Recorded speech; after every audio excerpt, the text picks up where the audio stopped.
Due to mixing up embargoes for a video I was going to drop today, that video is coming tomorrow. I don't know if I can tell you what it is. One thing I haven't spoken about on the channel, at least in a video focused on this subject, is Quest 3 Lite. Now, we've heard rumours of this headset coming for quite some time. We spoke about it before on the VR Crewcast, and apologies again for not doing an episode this week. It will be coming back on Monday. And I wanted to talk about the next MetaQuest headset. And the reason I think it's going to be possibly the most important move for virtual reality going forward. And what I mean by that is more people getting into a VR headset. Now, if you don't know what the Quest Lite is supposedly going to be, I don't know when it's going to come, but it's going to be basically a Quest 3 stripped back with no controllers. Now, if you've got a Quest 3, you kind of know that mixed reality is a very big push. For example, you can start your Quest 3 headset in pass-through, meaning when you've got a VR headset on, you're still in the same space you were when you entered the headset. And hand tracking is pretty amazing, actually, on Quest 3, especially in comparison to something like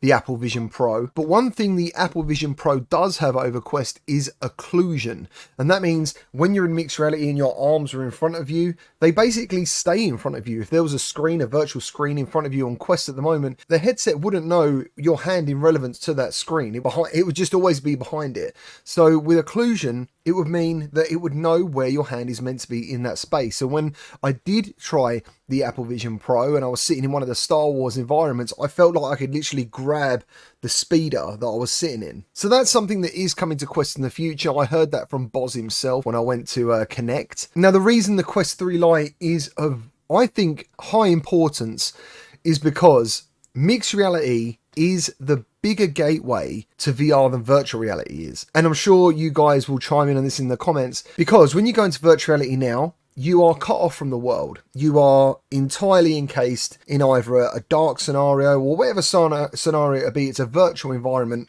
And most of the time you can't hear the people around you. Now, one of the things Quest did right from the beginning is focus on spatial audio that is coming from the headset. And the reason is they didn't necessarily want to take you out of the environment. You know, they wanted you to be able to pass the headset around, still talk to people in your space. And that's even more important when it comes to mixed reality. But what it does, it doesn't scare people away. You know, you can put a headset on them and they can still see their family and friends around them. And then you can make something appear in that environment that genuinely probably has a big shock factor, probably a bigger shock factor, or a wow factor, should I say, than virtual reality. To see something come into your own environment is a bit mind-boggling, first of all. And I think if they nail occlusion, that'd be an even bigger wow factor. But the other thing is, it avoids VR sickness. There's no controllers. That's the thing. Quest 3 will come with no controllers. So technically, these people who are going to be trying these different VR experiences and using hand tracking, they'll never experience VR sickness. Now, that's pretty cool. And as we know, the Quest Pro controllers, for example, can go over now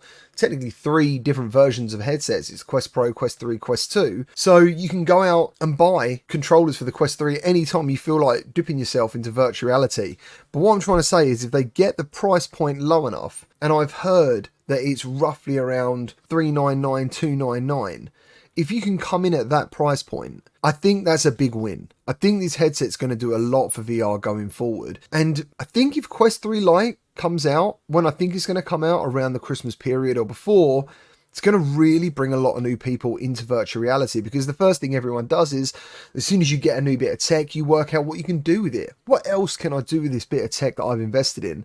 And as soon as you start seeing VR games, I think that's where it's going to really hit its own pace. You know, I think that's where more people are going to think about buying VR games and potentially buying controllers for their Quest 3 Lite. So yeah, I just wanted your opinions on this. What do you think? Do you believe that mixed reality is a nicer, more comfortable way, a less scary way of experiencing what it's like to be in a VR headset? And do you think the Quest Lite would be a success? Do you think it's going to help more people discover MR and VR? Thanks ever so much for watching. I'll see you on the next one.